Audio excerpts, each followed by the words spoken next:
여러분, 이번 정부의 탄핵 사건으로 인해서 불안하기도 하고 어떤 사람들은 좋아하기도 하고 그렇죠. 여러분, 이 사건을 두고서 인터넷에도 보니까 아주 치열하게 경쟁합니다. 이젠 어떤 사람들은 앞으로 이 나라가 어떻게 될 것인가, 또 어떤 사람들은 이젠 잘 될 것이다, 이런 여러 가지. 여러분, 그러나 이젠 누구로 통해서 이 나라의 민족이 잘 되기보다도요, 우리의 미래는 하나님께 있습니다. 할렐루야. 이 사실을 우리는 기억해야 합니다. 이 나라가 지금 과거에 대통령들이 정치를 잘해서 이 나라가 지금 이렇게 부유하고 잘 사는 게 아닙니다. 누가 뭐래도 복음이, 하나님의 은혜가 이 나라의 민족을 축복하셨습니다. 우리는 이 사실을 부인할 수가 없습니다. 그러므로 앞으로도 하나님께서 이 나라의 민족을 책임지실 줄로 믿습니다. 그래서 여러분들은, 저와 여러분은요, 너무 거기에 이젠 누가 되면 다 이젠 잘 될 것이다, 그렇게 기대도 누가 되면 안 된다. 앞으로 이제 대통령 선거가 있을 때인데, 여러분, 기도하면서, 하나님 앞에 기도하면서 정말 하나님이 마음에 감동을 주는 이런 하나님이 세우실 만한 사람을 세울 수 있기를 주의 이름으로 축복합니다. 그런데 우리는 우리 감정에 따라서요, 그래서 치우치는 경향이 많아요. 실수합니다. 예수 믿는 사람들은 하나님이 최우선입니다. 할렐루야. 아까 인터넷을 쭉 보다 보니까요, 이번에 그 실험을 초등학교까지 다 보여줬더라고요. 일부 학교에서도.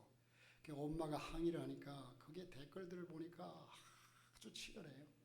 국민들끼리 원수가 돼 있어요.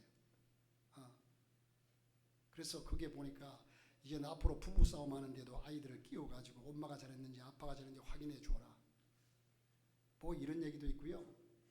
별 얘기가 다 있어요. 어쨌든 여러분, 이런 모든 문제 속에 휘말리다 보면 우리 신앙생활이 곁길로 갑니다. 신앙생활이. 그러므로 하나님 앞에서 우리는 하나님을 믿는 사람이기 때문에 하나님이 절대적으로 우리를 인도하고 함께 하실 줄로. 그리고 언제나 여러분에게 저는 말씀드린 것처럼 보수, 진보가 아니라 성경적인 시각으로 세상을 보라. 성경적인 시각으로.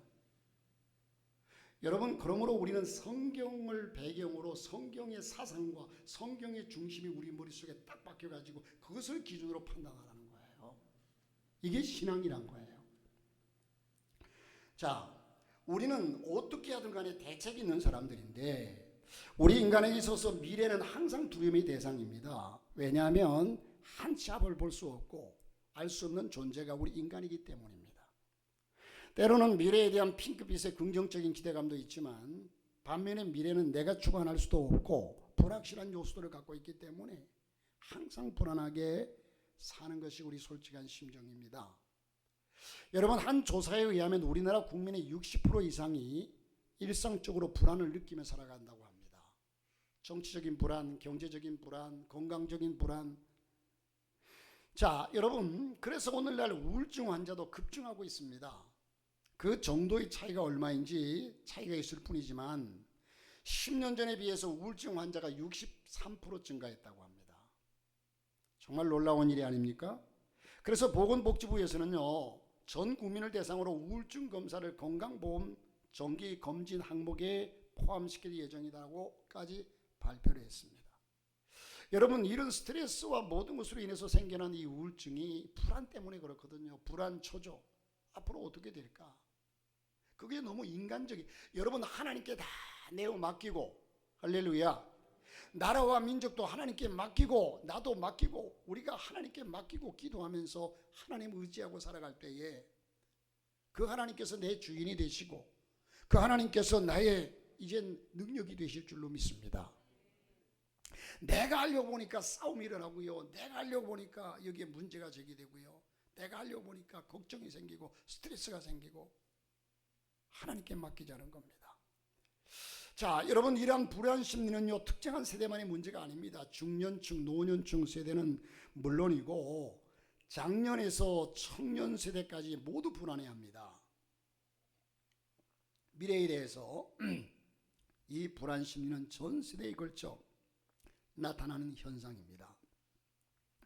요즘 조금 지나간 얘기 같습니다만 청년층에 대한 얘기들이 많이 하죠.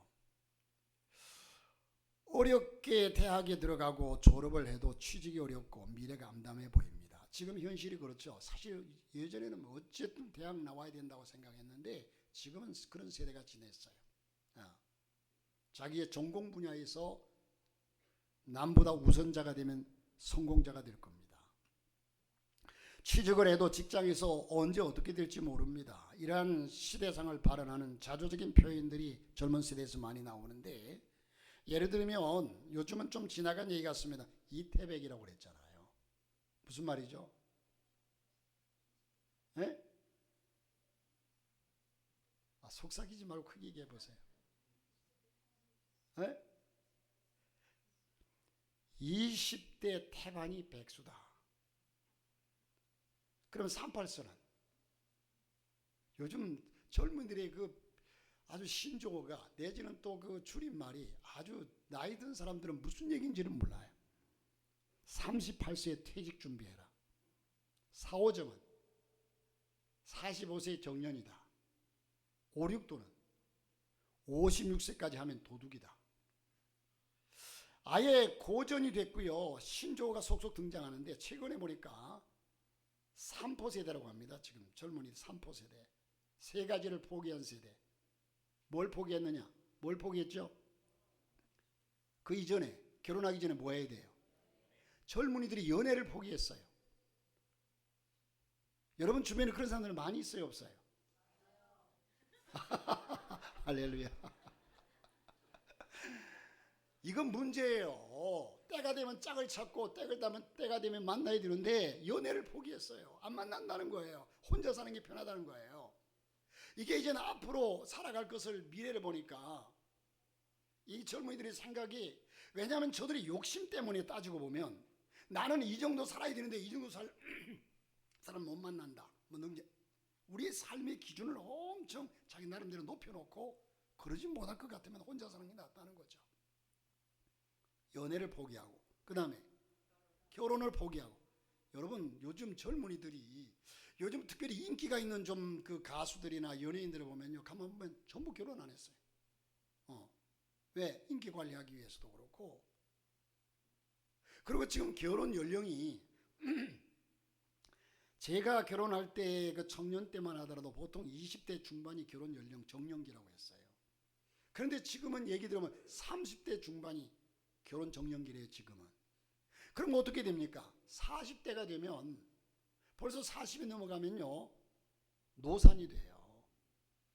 아이들을 낳는데 제 2세를, 여러분 계속해서 참 이게 그래, 이 현상이요, 이게 지금 세대를, 우리는 이 세대를 정말 무섭게 봐야 돼요.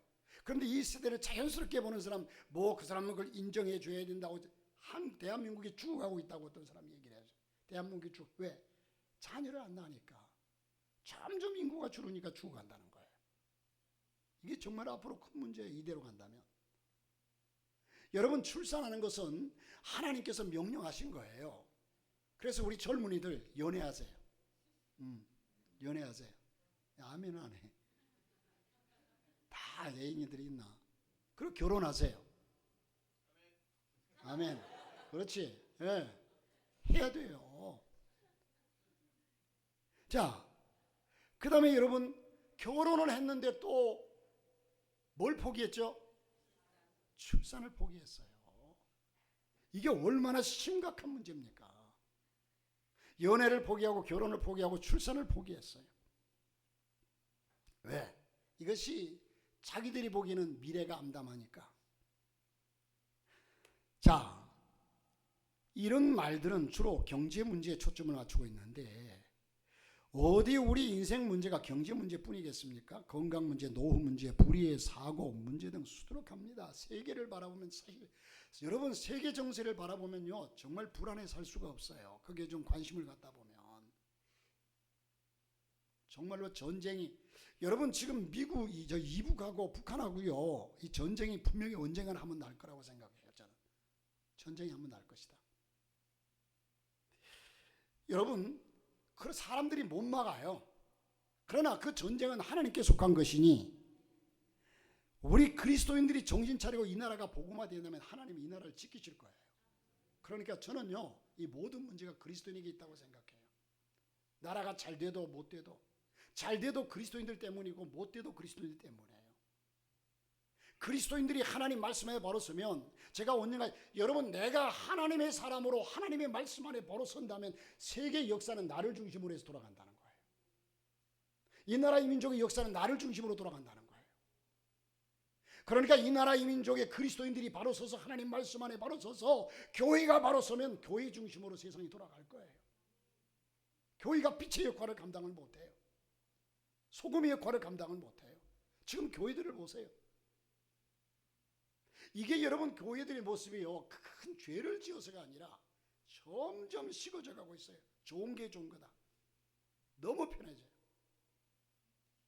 여러분, 어제인가 집사람이 신방하기가 그리 힘들대요. 그리고 날 보고 왜 신방을 요즘 그렇게 안 하느냐고 그러는데, 여러분, 신방을 제가 안 하는 면도 있어. 참 피곤하니까 못 하는 면도 있어요.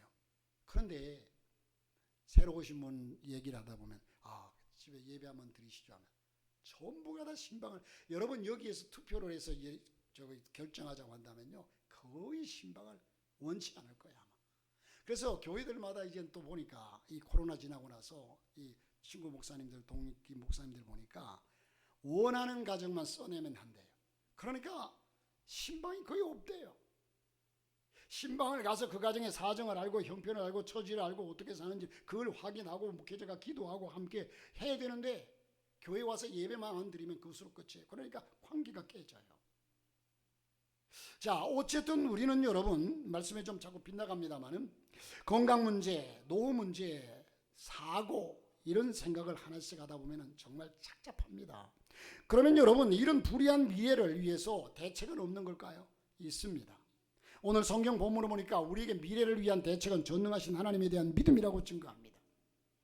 물론 각계각층에서 수고하는 사람들이 나름대로 이젠 사회 안전망을 구축하고 또한 이런저런 방법으로 불안을 해소해 보려고 애를 씁니다. 힘을 씁니다. 하지만 그런 것들은 하나같이 한계가 있습니다.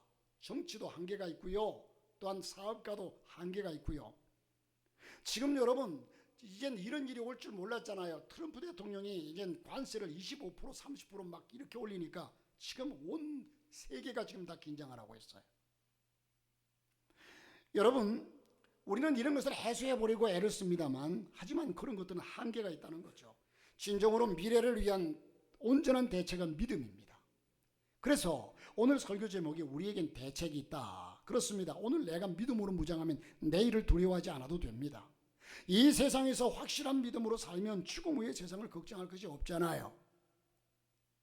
여러분, 미래가, 천국이 없는 현실은 의미가 없어요. 아무리 부유하게 잘 산다고 해도 내가 지옥 갈 것 같으면 세상에 잘 사는 것이 별 의미가 없어요. 세상에서 나사로처럼 고통당하고 고난당하고 어렵고 힘들고 어려워도 천국이 있다고 확신하고 천국에 갈 것 같으면 의미가 있는 삶이에요. 여러분, 미래가 없는 현실 역시도 미래가 내가 망할 것이고 미래는 내가 죽을 것이고 병들어 죽을 것이고 이런 미래가 예정되어 있다면 나는 현실이 지금 현실이 어떻게 돼도 의미가 없어요. 내일이 없는 오늘 역시 의미가 없어요. 내일이 있기 때문에 오늘 의미가 있는 거예요. 그러므로 여러분, 천국이 있기 때문에 우리는 이 현실이 의미가 있는 것이고 하나님이 계시기 때문에 오늘의 잘못된 믿음은 내일을 망치는 겁니다. 엘리야와 사르밧 과부에게 저들에게 아무것도 없었습니다. 오늘 본문에 보면 오직 암담한 현실과 보장 없는 내일뿐입니다. 저들의 현실이 암담하고 보장이 없는 내일입니다. 그러나 딱 한 가지 뭐가 있었습니까? 믿음. 따라합시다. 믿음. 그 믿음으로 그들은 3년 반 가뭄의 시련, 아니 금생과 내생까지 승리할 수 있었습니다. 저들의 믿음을 구체적으로 생각해 보십시다. 첫째는 믿음의 결단입니다. 이는 곧 결단은 순종이죠. 순종과 헌신입니다. 우리는 믿음을 마음속에만 믿는 것이 아니라 행동으로 나타나는 것이 온전한 믿음이에요. 그들은 믿음으로 결단합니다. 여러분, 아무리 연조 깊은 믿음이 있다 해도요, 결단치 못하는 믿음에는 아무런 역사는 일어나지 않습니다. 결단을 할 때 역사가 나타납니다. 그런데 오늘 이들은 하나님이 말씀하시면 순종합니다. 심지어 죽으면 죽으리라. 에스더의 믿음처럼 죽으면 죽으리라. 목숨까지 바쳐 순종합니다. 그랬을 때 하나님이 책임져 주십니다.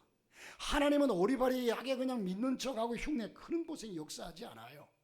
하나님을 전적으로 믿고 의지하는 그곳에 하나님이 역사하시는데, 자, 하나님이 엘리야에게 아방을 찾아가서 경고하라고 합니다. 여러분, 지금 아방은 엘리야를 찾아 죽이려고 하는 입장이에요.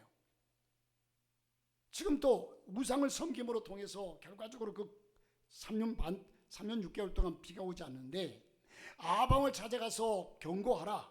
지금 엘리야의 이치와 아방의 이치는요, 하늘과 땅 차이에요. 그런데 그를 찾아가서 담대하게 하나님 말씀을 전하라는, 경고하라는 거예요. 좋은 소식 전하라는 게 아니에요. 당신 그러지 않으면 죽어 하는 얘기를 전하라는 거예요.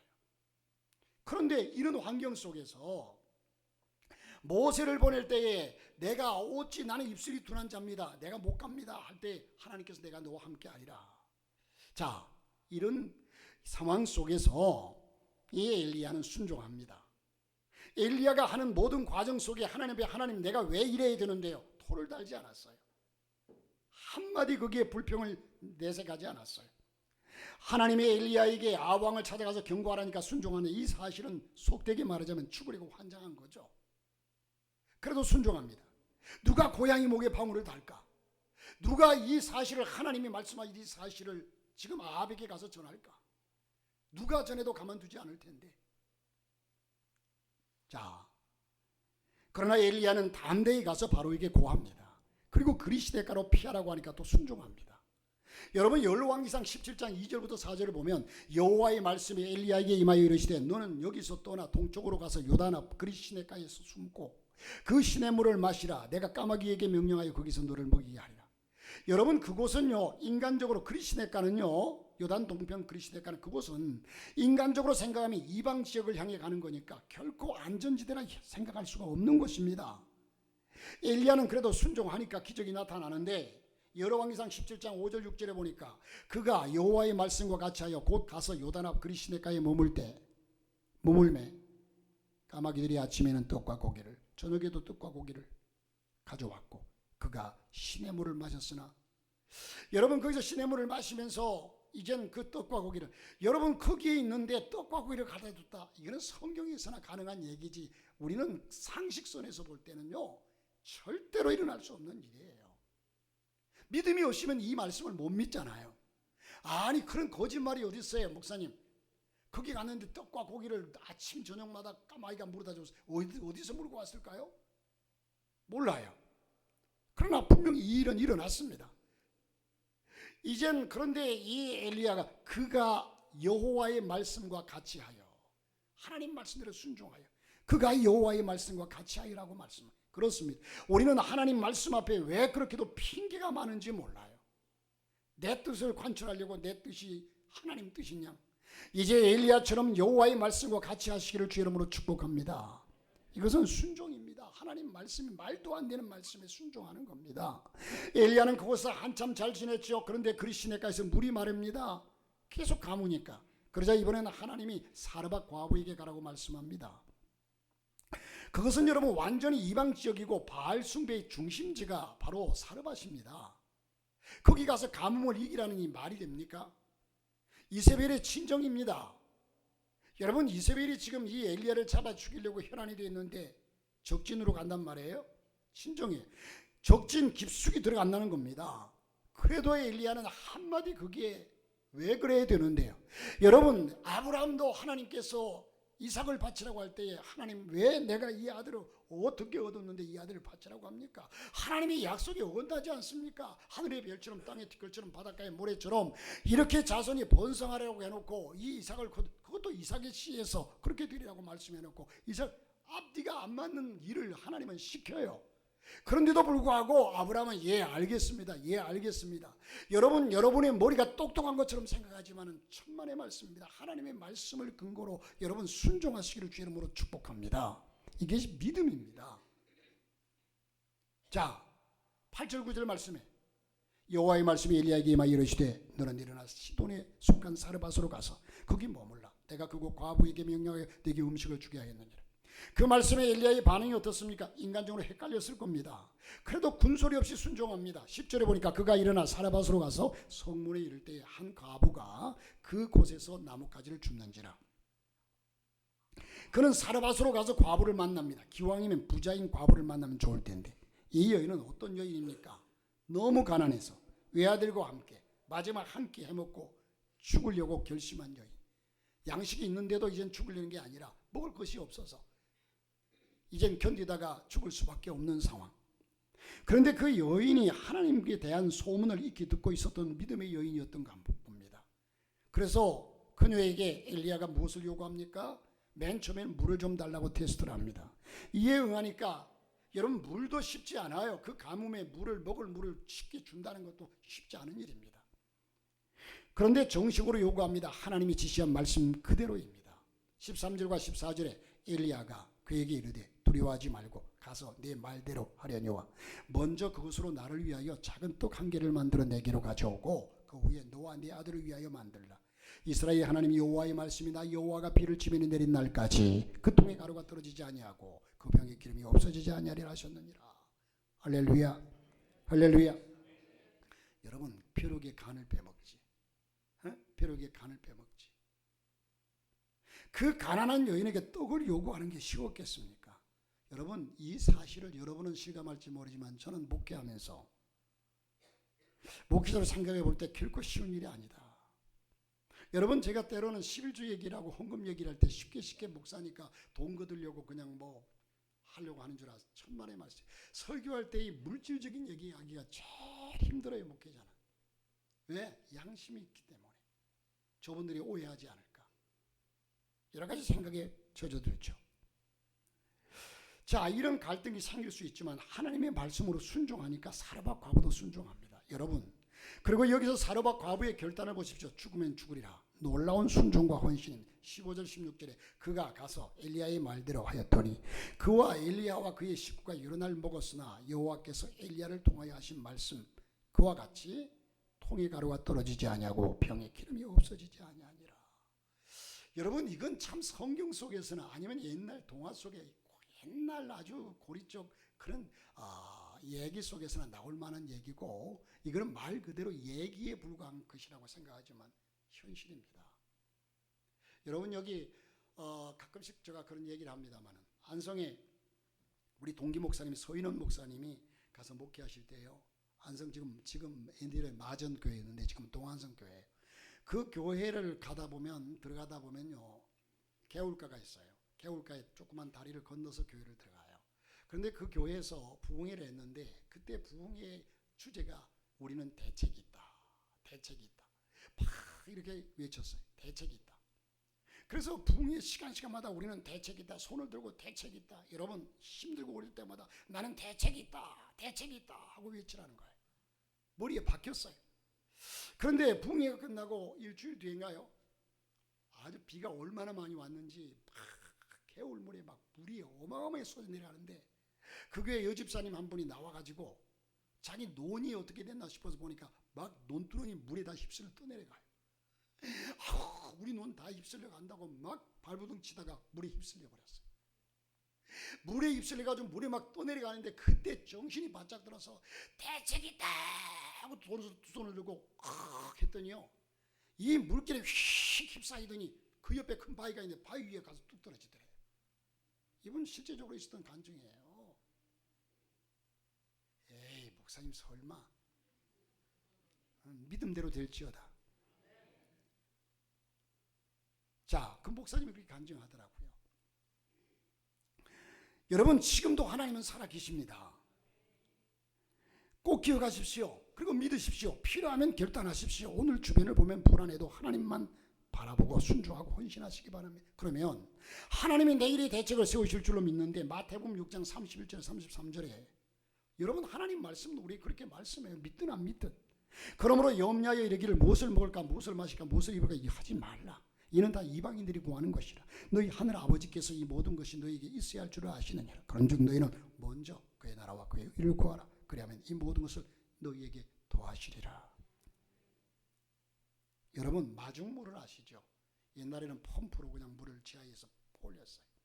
그런데 그게 마지막에 언제나 물을 한 바가지 정도로 남겨둬요. 그 물을 거기에 쏟아부어야, 쏟아붓고서 펌프질하면 밑에 물을 다시 올릴 수 있어요. 이게 마중물이에요. 그런데 그 마중물이 아깝다고 이것밖에 없어서 물이 안 나오면 안 될 텐데 조금 이렇게 붓다 보면요, 물을 못 부어오게. 아까워도 그 물을 다 쏟아부어야 돼. 그리고 펌프질을 해야 돼요. 이게 여러분 거기에 대한 믿음이에요. 믿음이 없으면 거기에 대한 신뢰가 없으면 이 물 다 써버리면 안 되는데 하고 조금 부었어. 조금 부고 하니까 물이 쭉 빠져나가. 또 조금 부었어. 안 돼. 결국은 물 못 올려요. 아까워도 이놈 싹 쏟아 부으면 올라온다는 믿음을 가지고 다 쏟아 붓고서 펌프질하면 그때 쭉쭉 올라오는 거예요. 할렐루야. 자, 믿음입니다. 그 다음에 두 번째는 믿음의 기도입니다. 믿음이 있으면 기도해야죠. 아까 말씀드린 것 비슷하지만 황해도 봉상군 당포에 120년 전에 세워진 교회가 있었습니다.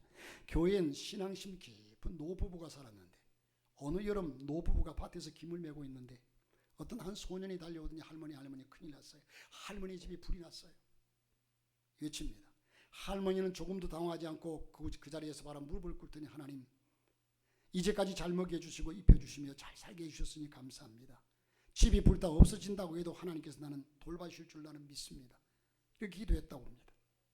그때 마을 사람들이 할머니 집에 이르자 갑자기요, 마을 사람들이 보는 가운데 해오리 바람이 확 불더니 그 위에 붙은 불덩어리를 싹 걷어서 옆에 있는 냇물 개울가를 물속으로 확 다 떨어지더래요. 이를 목격한 사람들은 모두 입이 다물어지지 않았습니다. 이후에 사람들은 할머니를 기도의 할머니라 불렀다고 합니다.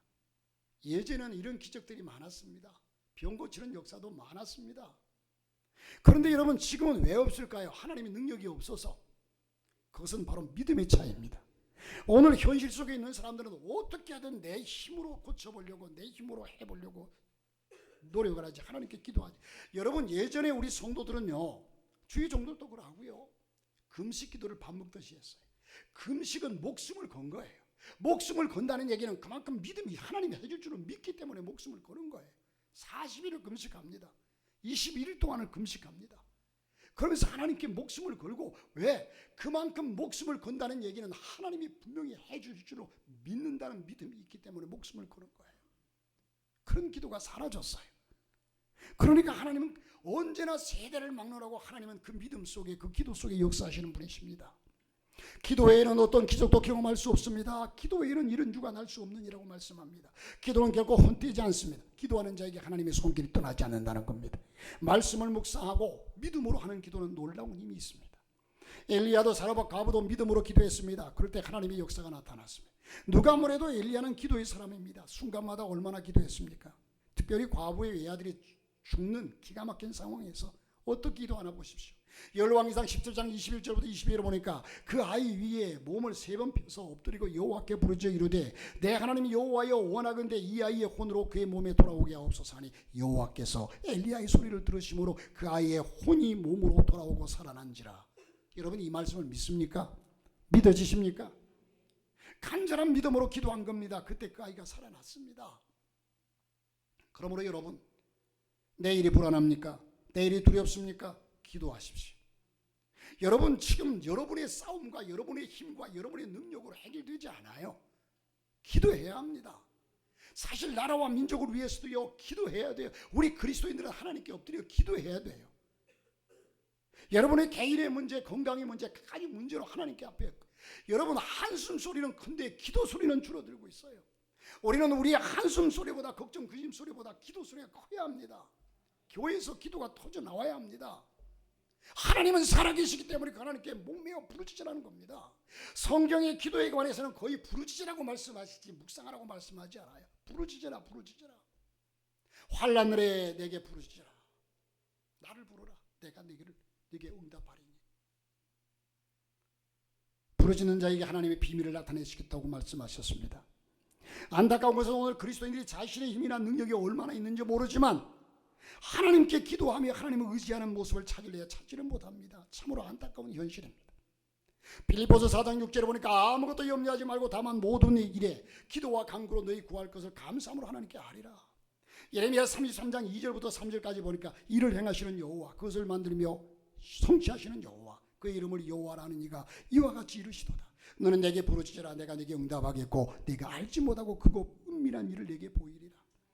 사랑하는 성도 여러분, 내가 기도하면 하나님이 일하십니다. 내가 할 일은 기도이고 대책을 세우시고 책임져 주시는 분은 하나님이시라는 겁니다.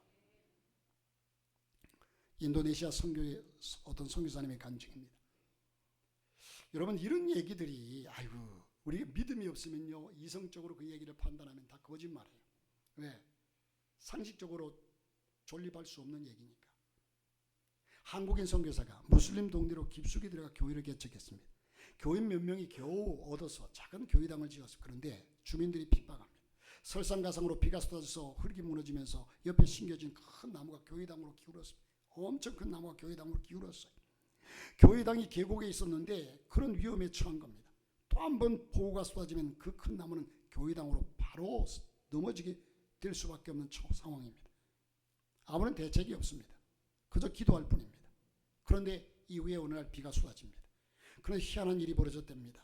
그 나무가 이쪽으로 기울어져 있는데 희한하게 어떤 원리에 의해서 그랬는지 반대쪽으로 그것이 넘어져서 쓰러져서 그 와중에 그 집 주인이 압사당하고 말았답니다. 주민들이 다 경악합니다. 그 후에 핍박이 사라지고 오히려 복음화가 됩니다.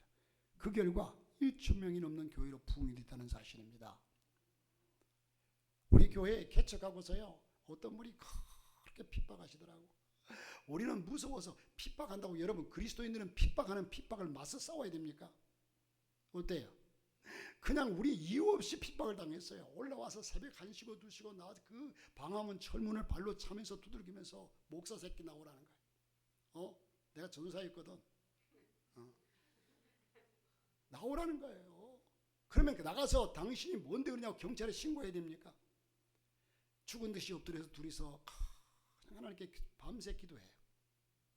여러분, 그래서 악을 악으로 갚지 말고 악을 선으로 갚으라는 거예요. 그러면 그때 하나님이 역사를 해요. 그때 역사해요. 예.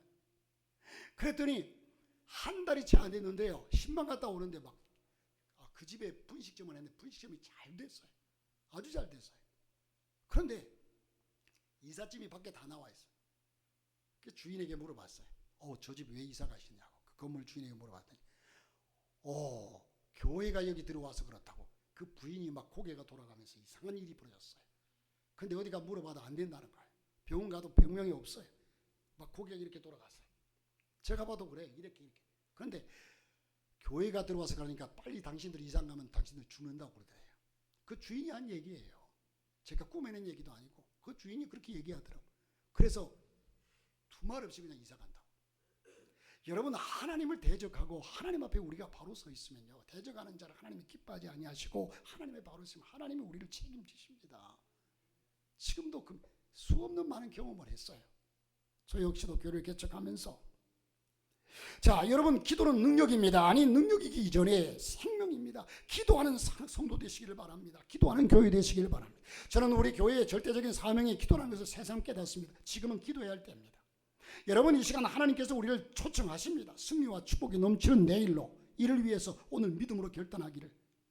마태복음 11장 28절부터 30절에 수고하고 무거운 짐진 자들아 다 내게로 오라. 내가 너희를 쉬게 하리라. 나는 마음이 온유하고 겸손하니 나의 멍에를 메고 내게 배우라. 그리하면 너희 마음이 쉼을 얻으리니 이는 내 멍에는 쉽고 내 짐은 가벼움이니라. 할렐루야. 여러분, 문제가 생기면 좀 작정하고 하나님께 나와서 기도해 보십시오. 한숨만 쉬지 말고 걱정만 하지 말고. 기도할 수 있는데 왜 걱정하십니까? 기도할 수 있는데 왜 염려하십니까? 하나님을 못 믿는 거예요. 주님의 멍에는 믿음 생활입니다. 믿음은 날개와 같습니다. 믿음 생활이 쉽지 않지만 잘만 하면 내 인생을 축복의 하늘로 날게 합니다. 여러분, 한번 물어봅시다. 여러분, 양심에 한번 대답해 보세요. 제가 직접 물으면 뭐 대답은 뻔할 거고. 여러분, 두둑한 주머니하고 두둑한 주머니와 두둑한 믿음, 어떤 것 선택하시겠습니까?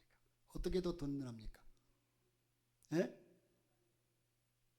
속으로는 두둑한 주머니지. 근데 목사님이 묻는데 어떻게 그렇게 대답해? 믿음이라고 그래야지.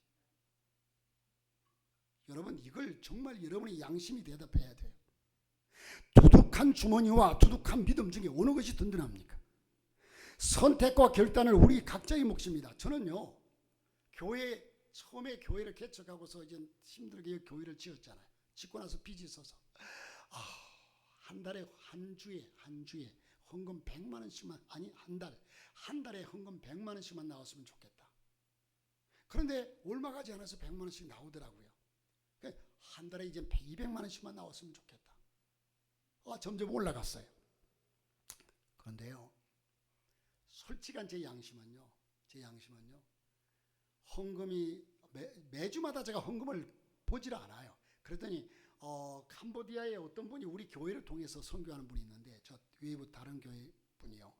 그런데 그분이 계속 헌금이 들어왔는데도 제가 그걸 확인 안 하니까 캄보디아를 못 보냈어요. 그쪽 사모님이 전화가 왔어요. 누구누구가 헌금을 교회로 할 텐데, 온라인으로 보낼 텐데 그걸 왜 안 보내주냐고. 내가 띄어먹는 사람이 되어버렸어. 그래서 죄송하다고. 그리고 확인해가지고 이제 보내줘야 돼요. 그처럼 헌금에 대해서 제가 늘 얘기해. 헌금에 관심 갖지 않는다. 여러분도 관심 갖지 말아라. 사실 그래요. 우리 헌금 기록하는 분이요, 제 이메일을 보면 이메일 열어본 적이 거의 없어요. 제 이메일로 다 보고서 일일이 보내는데도 가가지고 이제 잔고가 얼마나 있나 이것만 확인할 사람이거든요.